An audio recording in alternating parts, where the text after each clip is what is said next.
스데반이 성령이 충만하여 라는 제목으로 하나님의 말씀을 증거하겠습니다.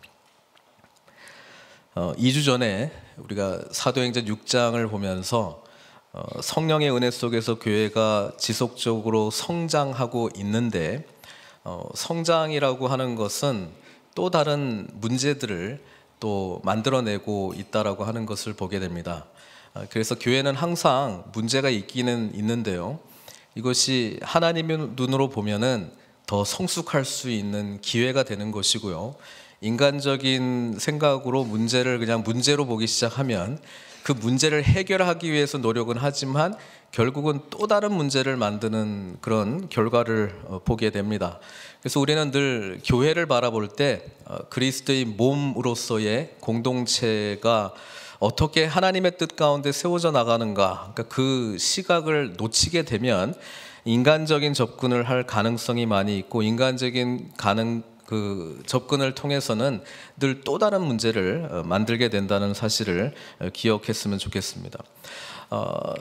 초대교회에 이렇게 많은 물질이 들어오기 시작하고 또 이제 거대 교회가 돼가고 있는 과정 속에서 재물이 과부들에게, 특별히 헬라파 과부들에게 잘 전달되지 않는 것을 통해서 이것을 이제 문제로 가지고 왔습니다만은, 오히려 이것을 통해서 사도들이 무엇에 더 집중해야 되는가, 말씀 전하는 것, 기도하는 것, 그리고 성령께서 오셔서 예루살렘과 유대와 사마리아 땅끝까지 이 선교적 사명의 본질을 놓치지 않는 그것을 이제 붙들게 되고요, 또 그것을 통해서 새로운 리더십들이 부상하게 되었습니다. 그것이 바로 사도행전 6장에서 뽑았던 7 집사인데요, 7 집사는 이제 주 업무가 사도들이 말씀과 기도에 집중하도록 하기 위해서 그들은 이렇게 구제하는 일에 집중하도록 세움받은 사람들이다. 우리는 그렇게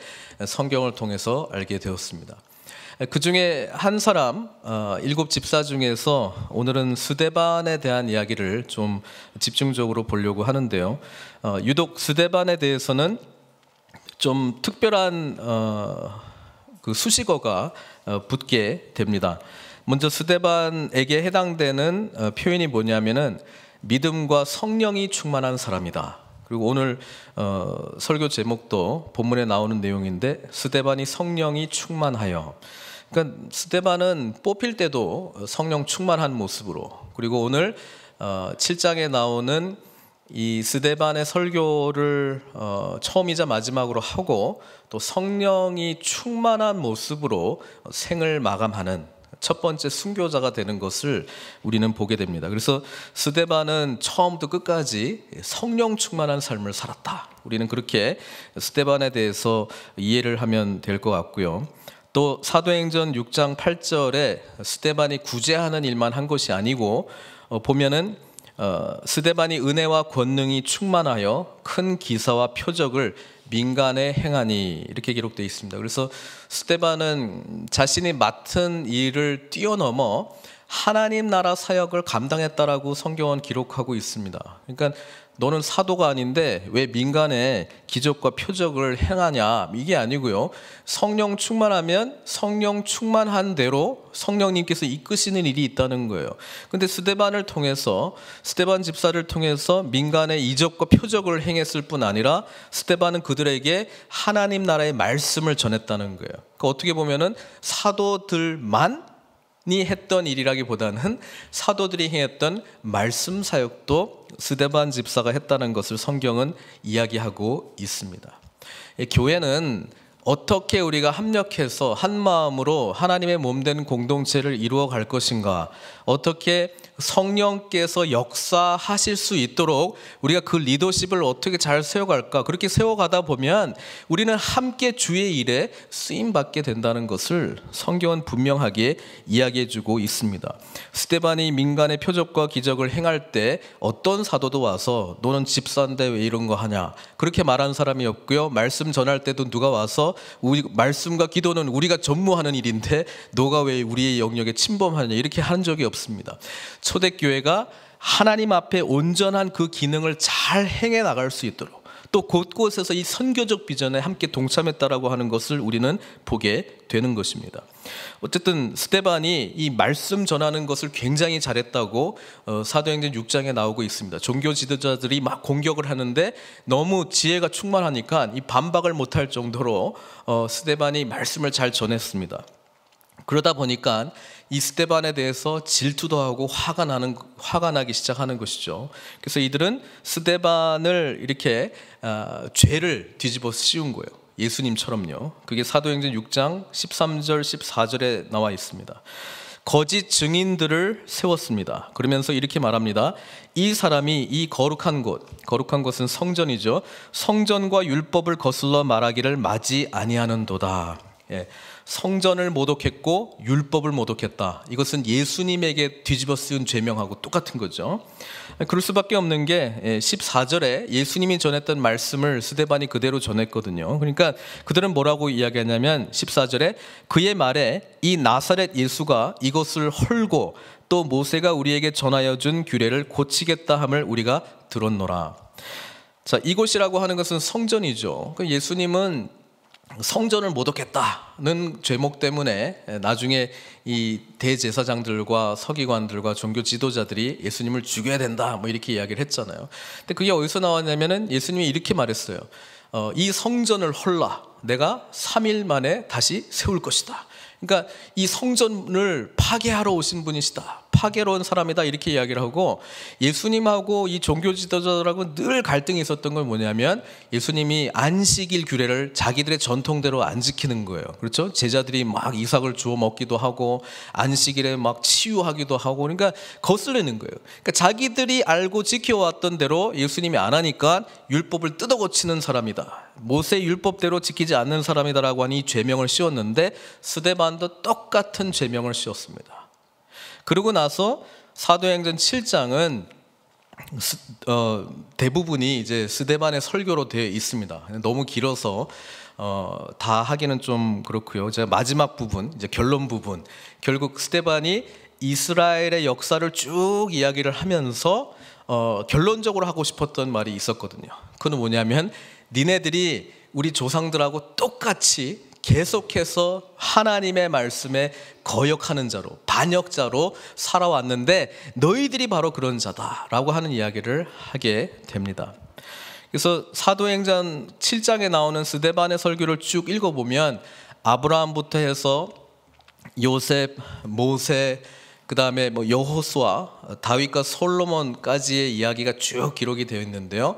이것을 쭉 읽고 무슨 내용인지 잘 모르시겠다 하시는 분들은 구약 성경이 아직 지금 정리가 안 된 거예요. 그래서 창세기, 출애굽기, 하여튼 솔로몬까지 다시 한번 읽으시면서 정리를 해야 될 텐데 7장만 일단 정리를 해놓고 다시 읽으면 더 많이 도움이 될 것 같습니다. 어쨌든 두 가지 내용에 대해서 사실 스데반 집사가 이 긴 역사 이야기를 하면서 말하고 싶었던 내용이 있습니다. 두 가지 죄목 뒤집어 씌우려고 했던 게 뭐라고요? 첫 번째가 성전을 모독했다라고 하는 것이었잖아요. 그래서 스데반의 이 긴 역사 속에서 결국 하고 싶은 이야기는 뭐냐면, 하나님은 이렇게 너희들이 보고 정말 자랑스러워하는 거룩한 곳이라고 지칭하는 성전 안에 갇혀 계신 분이 아니시다. 그러면서 이야기를 쭉 하잖아요. 아브라함 봐라. 아브라함은 메소포타미아에서 하나님이 부르시지 않았냐. 아브라함의 일생을 봐라. 성전 예루살렘하고 무슨 상관이 있느냐. 하나님께서 만나주시고 소명을 주시고 약속을 주셨던 것은 전부 바깥에서 행했던 일이 아니냐. 요셉 이야기는 애굽에서 주로 행했던 이야기가 아니냐. 너희들이 그렇게 자랑하는 율법의 전수자라고 하는 모세도 결국은 애굽에서, 그리고 이 광야에서, 특별히 시내산에서 하나님을 만나고 하나님께로부터 율법을 받고 그렇게 광야에서 인도자의 삶을 살았던 것 아니냐. 이 모세마저도 예루살렘하고 상관없는 곳에서 하나님을 만났거늘 너희들이 어떻게 여기만이 거룩한 곳이라고 이야기하냐. 하나님은 처음부터 우리 조상들의 삶을 보면 뭐예요? 성전보다 훨씬 크신 분이시다. 심지어 성막을 모세를 통해서 주었는데 이 성막이라고 하는 것은 뭐예요? 광야에서 같이 이동하면서 이동식 하나님의 임재를 말하고 있는 것 아니냐.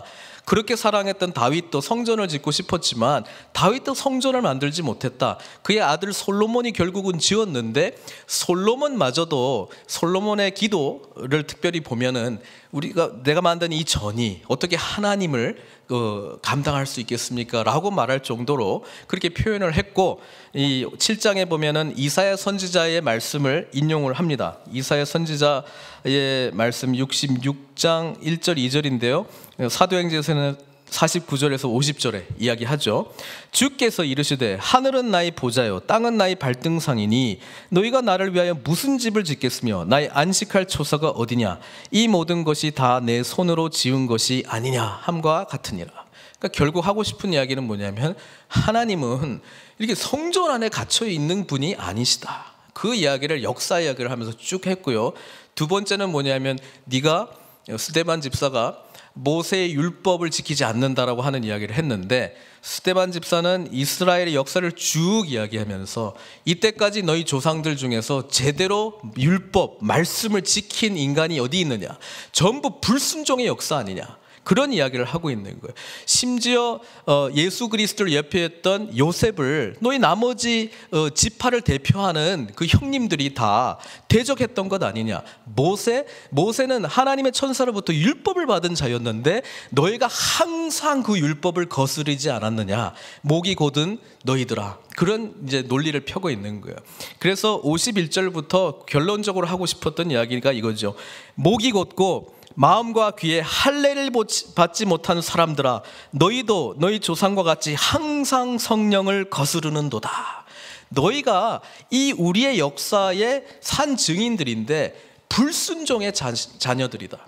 항상 하나님의 성령, 하나님의 뜻에 거스르는 삶을 살아왔던 것이 너희들이었다. 그렇게 이야기를 하면서 너희 조상들이 선지자들 중에 누구를 박해하지 아니하였느냐. 의인 예수 그리스도가 오실 것이라고 하는 의인이 오시리라 예고한 자들을 그들이 죽였고 이제 너희는 그 의인을 잡아준 자요 살인한 자가 되나니 너희가 천사가 전한 율법을 받고도 지키지 아니하였도다. 이 이야기를 딱 하는 거예요. 내가 율법을 고치고 지키지 않는다고 당신들이 지금까지도 그 이야기를 하고 있다. 그러면서 이제 모세가 말했던 중요한 이야기가 있어요. 37절에요. 너희들이 그렇게 모세, 율법을 우리에게 전해준 모세가 그렇게 중요하다고 이야기하는데 모세가 이런 말을 했다. 37절에 이스라엘 자손에 대하여 하나님이 너희 형제 가운데서 나와 같은 선지자를 세우리라 하던 자가 곧 이 모세라. 그러니까 모세보다 더 위대한 새로운 선지자를 보내줄 것이라고 모세가 이야기했는데 그분이 스데반 집사는 누구라고 이야기하는 거예요? 예수님. 근데 이 예수님을 받아들이지 않는 사람들이 누구라는 거예요? 지금 이 종교 지도자 당신들이다. 그 이야기를 딱 하고 있는 거예요. 그러니까 이 이야기를 다 듣고요, 이들이 마음에 찔렸습니다. 마음에 찔렸습니다. 우리 사도행전에 보면 마음이 찔렸다라고 하는 표현이 또 한 군데 나옵니다. 오순절날 베드로가 12사도 120명과 함께 성령 충만해가지고 막 방언이 터지고 막 이랬잖아요. 그러면서 오순절날 설교를 하고 난 이후에 사람들이 마음에 찔렸습니다. 그리고 반응이 뭐냐면 회개의 반응으로 나왔습니다. 우리가 어찌할꼬. 그 사도 바울이 회개하고 성령을 받으라 이렇게 했잖아요.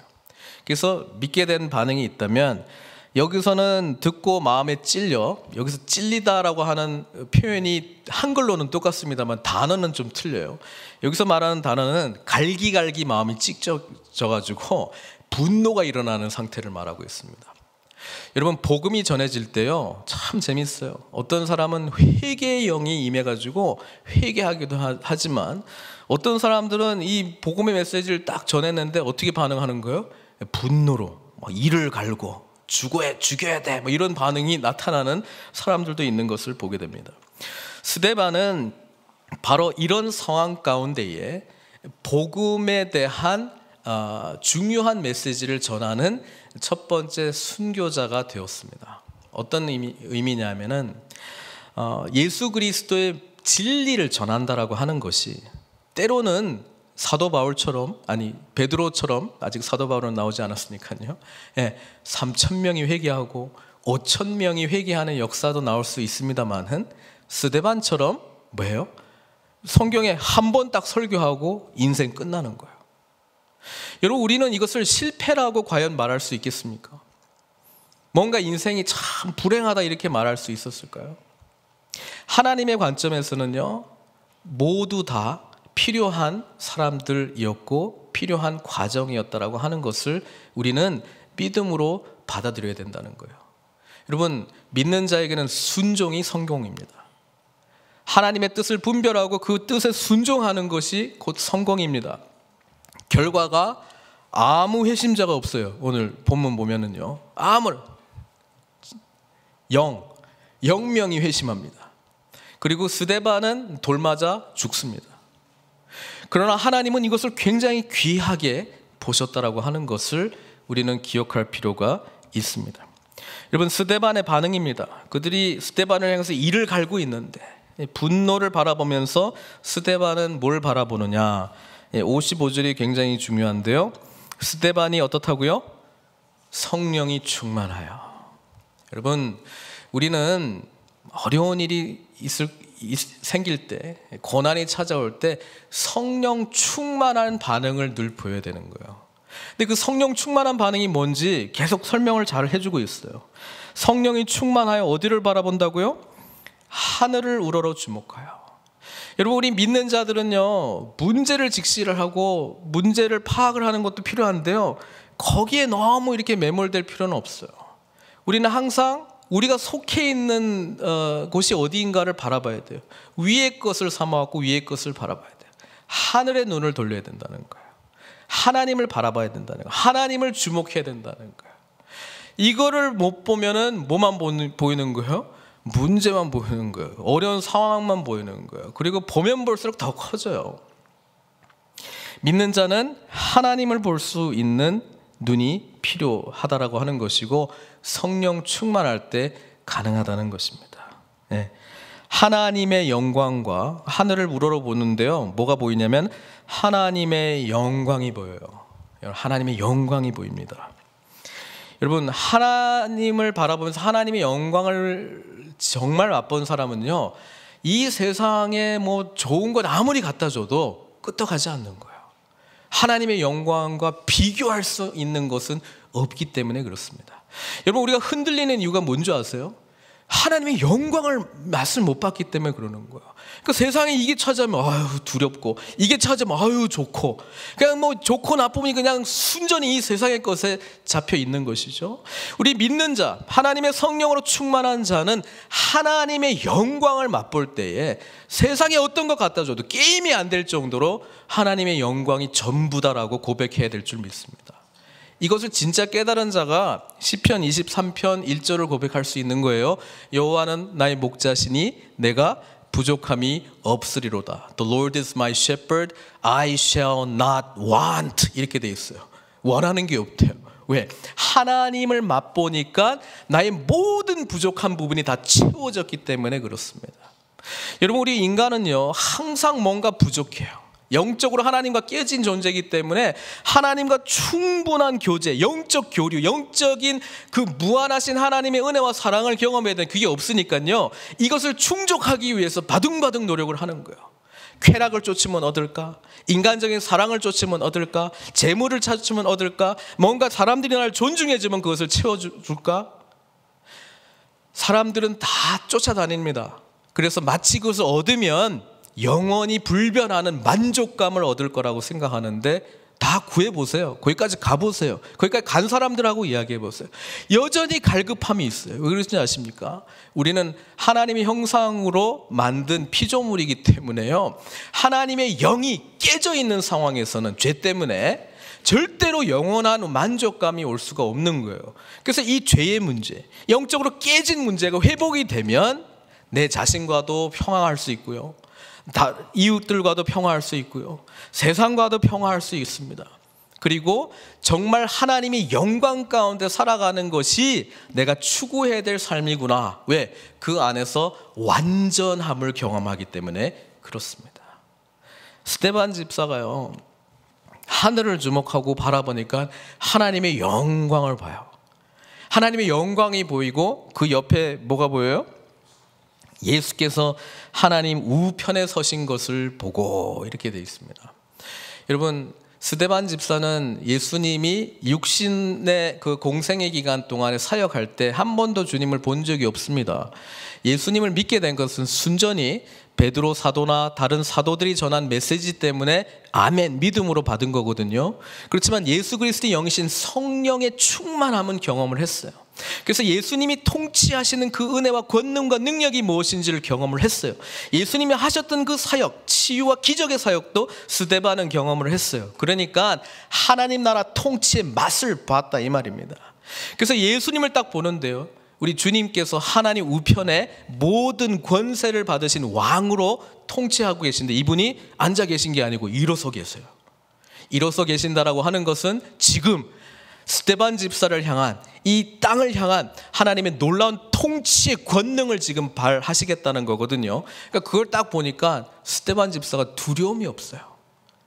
그게 너무나 확실한 현재 보고 있는 것이기 때문에 지금 주변의 사람들이 막 돌 들고 이제 죽이려고 조금 있으면 이제 할 건데요, 그런 위협이 찾아와도 두려움이 없습니다. 여러분, 이게 성령 충만한 삶이에요. 우리는 이 땅에서 살아가면서 성령 충만하기를 소망합니다. 바라기는 죽는 그 순간에도 가장 성령 충만한 삶으로 우리의 삶을 마무리하기를 바랍니다. 시작은 다 좋았어요. 제가 금요 우리 찬양 예배 때도 잠깐 이야기했지만 지금 역대상 우리 읽고 있잖아요. 족보 이야기 읽고 있잖아요. 그들은 다 하나님의 뜻 가운데에 하나님께서 특별히 선택하신 사람들이었습니다. 시작은 다 좋았어요. 때로는 어떤 사람들은 주님과 동행하는 짧은 기간들도 있었습니다. 근데 많은 경우에 그들의 끝은 불순종으로 끝났습니다. 여러분, 시작이 아무리 좋고 중간에 짧게 주님과 동행하는 삶이 있어도요, 마무리가 주님과 완전히 연합한 온전한 순종의 모습으로 믿음으로 끝나지 않으면요, 그 인생은 어떻게 기록이 되는 거예요? 불순종의 계보 속에 들어가게 되는 것입니다. 하나님 나라의 계보에서 뒤로 밀려나는 것입니다. 여러분, 우리 모두 다 예수님을 믿고 있기 때문에 이 자리에 앉아 있다고 저는 믿고 있는데요, 여러분, 지금도 주님의 함께 하심과 동행하심을 경험해야 되는데, 마지막 그 순간이 올 때까지도 성령 충만함으로 삶을 마무리하기를 바랍니다. 오늘 스데반 집사는요, 그 마무리의 모습이 어떤 것인가를 보여주고 있습니다. 마지막 순간까지 성령 충만했다, 예수 그리스도의 영으로 충만했다라고 하는 것입니다. 그래서 그걸 보고 선포하죠. 보라, 하늘이 열리고 인자가 하나님 우편에 서신 것을 보노라. 예수 그리스도가 왕이시다, 이것을 선포한 거거든요. 그러니까 그 주변에 있던 사람들이 큰 소리를 지르고 귀를 막고 일제히 그에게 달려들어 성 밖으로 내치고 돌로 칠세. 굉장히 짧은 구절인데요, 엄청난 고난을 당하고 있는 것입니다. 이때 스데반 집사는 여전히 뭘 하고 있었을까요? 주님만 보는 거예요. 주님만 보는 거예요. 그들이 돌로 스데반을 치니, 돌에 맞는 그 순간까지도 스데반은 주님을 바라봅니다. 성령 충만합니다. 그리고 스데반이 죽으면서 예수님은 십자가 위에서 가상칠언 7개의 말씀을 하셨다면 스데반은 2개의 말씀을 전합니다. 2개의 말씀. 근데 그 2개의 말씀이 59절에 있고 60절에 나오는데요, 첫 번째가 뭐예요? 주 예수여, 내 영혼을 받으시옵소서. 주 예수여, 내 영혼을 받으시옵소서. 가상칠언, 예수님께서 십자가 위에서 말씀하신 7개의 말씀들이 마태, 마가에는 하나 딱 있어요. 엘리 엘리 라마 사박다니. 그리고 누가복음의 3개, 요한복음의 3개, 그래서 총 7개 이렇게 돼 있는데요, 사도행전을 누가 기록을 했어요? 누가가 기록했거든요. 누가복음에 나오는 3개의 예수님의 십자가 위에서의 말씀 중에 2개가 그대로 여기 있는 거예요. 그래서 스데반은요, 죽을 때도 예수님처럼 죽었어요. 살 때도 예수님처럼 살았고요, 죽을 때도 예수님처럼 죽었어요. 왜 7개의 말씀을 못했냐? 십자가는 그래도 시간이 좀 있는데 돌로 맞다 보니까 시간이 없어. 만약에 시간이 있었으면 다 하셨을 거야, 내 생각에. 시간이 없어. 그래서 아버지요, 내 영혼을 받으시옵소서. 자, 이 고백 속에는요, 자신이 지금 하나님의 말씀에 순종해서 하나님의 뜻대로 여기까지 왔노라라고 하는 신앙 고백이 있고요, 이제 저는 여기까지입니다. 주님, 제가 이제 주님의 품에 갑니다. 어떤 의미냐면은 후회 없는 인생을 살았습니다. 사랑하는 성도 여러분, 우리 믿는 자는요, 그 이 땅에서의 생을 마감할 때 후회가 남으면 안 돼요. 후회가 있으면 안 돼요. 여러분, 정말 후회가 있으면 안 됩니다. 그러려면 하나님의 뜻대로 사십시오. 내 뜻, 내 계획대로 하면은요, 나중엔 전부 이랬을 걸, 저랬을 걸, 자신이 없어요.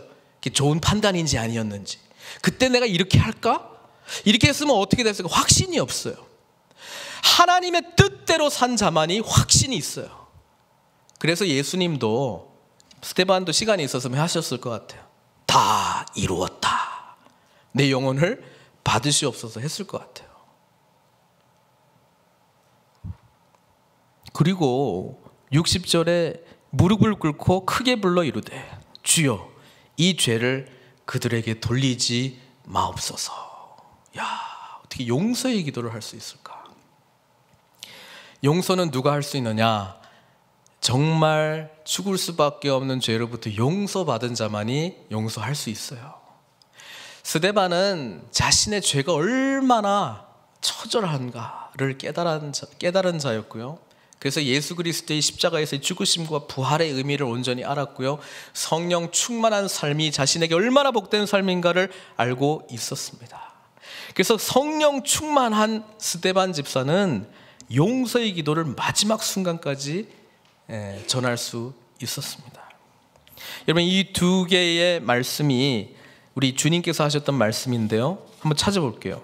누가복음에는 이제 이 순서가 거꾸로 되어 있는데, 누가복음 23장 34절 말씀 한번 볼게요. 예수께서 이르시되 아버지, 저들을 사하여 주옵소서. 자기들이 하는 것을 알지 못함이니이다. 우리 주님께서도 마지막 그 숨을 내쉬는 순간까지도 용서를 선언했고요, 스데반도 용서를 선언했다라고 하는 것입니다. 그리고 누가복음 23장 46절에 예수께서 큰 소리로 불러 이르시되 아버지, 내 영혼을 아버지 손에 부탁하나이다, 이렇게 하고 이제 생을 마감하신 걸로 기록이 되어 있습니다. 스데반 집사의 이 마지막의 모습은 순교자의 영성입니다. 그리고 첫 번째 순교자가 사도 중에 한 명이 아니고 집사 중에 한 명이었다라고 하는 것을 우리가 보게 됩니다. 성경 퀴즈 하나 낼게요. 우리 12 사도 중에서 제일 먼저 순교한 사람 누구예요?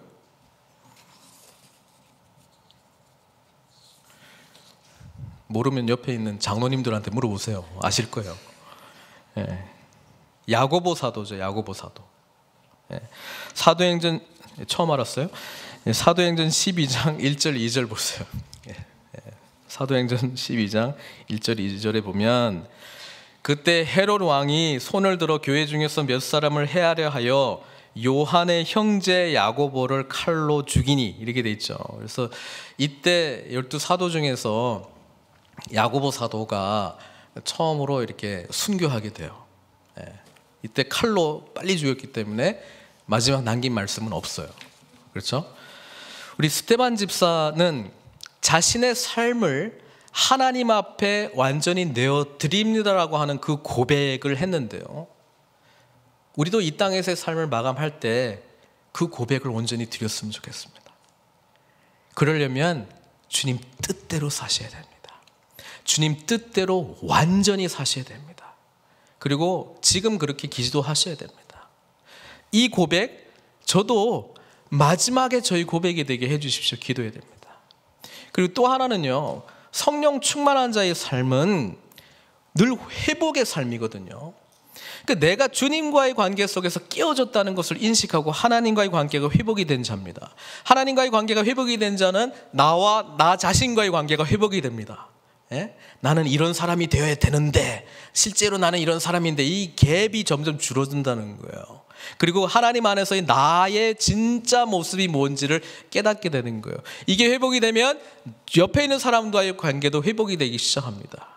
그리고 결국 세상과의 관계 속에서 우리는 보냄받은 자로서 회복의 메신저로서, 회복의 중재자로서 하나님이 사용하신다라고 하는 것을 깨닫게 돼요. 그래서 마지막까지도 회복 사역이기 때문에 용서해 달라고 하는 기도를 할 수밖에 없어요. 이 용서는 진정으로 그리스도 안에서 용서받은 자만이 말할 수 있는 내용이거든요. 마지막에 가족 가운데서도, 우리 공동체 가운데서도 정말 깨진 모습 없이 회복되어서 진실하게 이 기도를 올려드릴 수 있는 저와 여러분들 되시길 바랍니다. 여러분, 스데반은 죽으면서 주님같이 죽는 것이 무엇인지를 저희들에게 분명하게 보여주고 있는데요, 우리는 이 땅을 살면서 주님과 어떻게 닮을 것인가, 동행할 것인가, 그 생각 많이 하잖아요. 그런데 이 생을 마감할 때도 예수님처럼, 이것이 저와 여러분들의 기도가 되었으면 좋겠습니다. 근데 그러려니 먼저 죽어야 돼요. 이게 참 아이러니하긴 한데, 예수님처럼 죽으려면 지금 먼저 죽어야 돼요. 예수 그리스도와 함께 죽고 부활한 그 은혜를 경험하는 것이 성령 충만의 지름길인 줄 믿습니다. 그러니까 십자가 앞으로 나아갈 수밖에 없고요, 십자가가 우리 삶의 시작이고 완성이라고 하는 것을 끊임없이 붙들 수밖에 없는 저희들입니다. 바라기는 이 십자가의 은혜 아래에서 스데반이 갔던 마지막 길, 여러분, 스데반의 이름의 뜻이 뭔지 아세요? 스테파노스, 면류관이라는 뜻입니다. 여러분, 성경에 나오는 헬라어 중에 면류관으로 번역되는 단어가 두 가지가 있는데요, 하나는 로열 면류관이 있습니다. 태어날 때부터 왕족으로 태어났기 때문에 받을 수밖에 없는 디아데마라고 하는 단어가 있어요. 근데 여기서는 스테파노스, 이거는 마지막에 승리한 자가 받게 되는 면류관입니다. 여러분, 이 마지막에 승리한 자가 받게 되는 면류관은 예수 그리스도를 온전히 믿고 그분과 동행하며 그분의 뜻을 온전히 쫓은 자만이 받을 수 있는 면류관인 줄 믿습니다. 이 면류관을 소망하면서 함께 그분 나라에서 함께 이 스테파노스를 쓴 서로의 모습을 바라보면서 주님 앞에 영광 돌리시는 저와 여러분들 되시길 주님의 이름으로 축원드립니다. 같이 기도하겠습니다.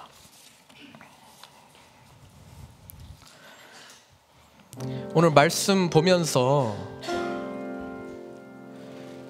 스데반 집사는 예수님을 만나기 전에는 그냥 무명의 이 땅을 살아가는 그냥 한 사람에 불과했어요. 그냥 예수님을 만나고 난 다음에는 삶이 송두리째 바뀌었습니다. 가치관이 송두리째 바뀌었습니다. 삶의 목표가 송두리째 바뀌었습니다. 자신의 이름의 진짜 의미를 알게 됐습니다. 예수 안에서 이 승리의 면류관을 내가 마지막까지 쓰리라. 계시록에 보면 이 순교자들의 대열에 하나님께서 면류관을 주시고요, 이 면류관을 다시 하나님께 영광 돌리는 정말 은혜의 장면이 있다라고 하는 것을 우리 보게 되는데요, 사랑하는 성도 여러분, 이 시간 같이 기도했으면 좋겠습니다.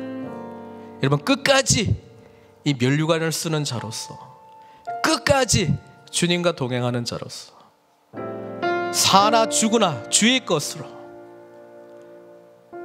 주님 닮은 모습으로 살고 있을 때에도 죽음의 마지막 순간까지도 가장 성령 충만한 주님 닮은 모습으로 주님께 드려지는 삶을 살기를 원하나이다. 이 시간 같이 기도로 고백해 올려드리겠습니다. 연약한 저희들에게 승리의 면류관을 씌워주시기를 원하시는 주님, 연약한 모습으로 서 있을 때가 너무나도 많습니다. 그럼에도 불구하고 주님께서 우리에게 베풀어 주신 놀라운 복음의 진리를 붙드는 은총을 허락하여 주시고, 처음 우리에게 새로운 은혜를 주셨던 주님을 바라보면서 오늘도 주님과 동행하기를 사모하고 이 땅에서의 마지막 숨을 내쉬는 그 순간까지 스데반 집사와 같이 우리 승리의 면류관을 쓰고 주님의 영광을 바라보며 예수 그리스도의 완전하신 통치를 소망하면서 끝까지 믿음으로 승리하는 저희들 다 될 수 있도록 은총 베풀어 주시옵소서. 예수님의 귀하신 이름으로 기도드리옵나이다.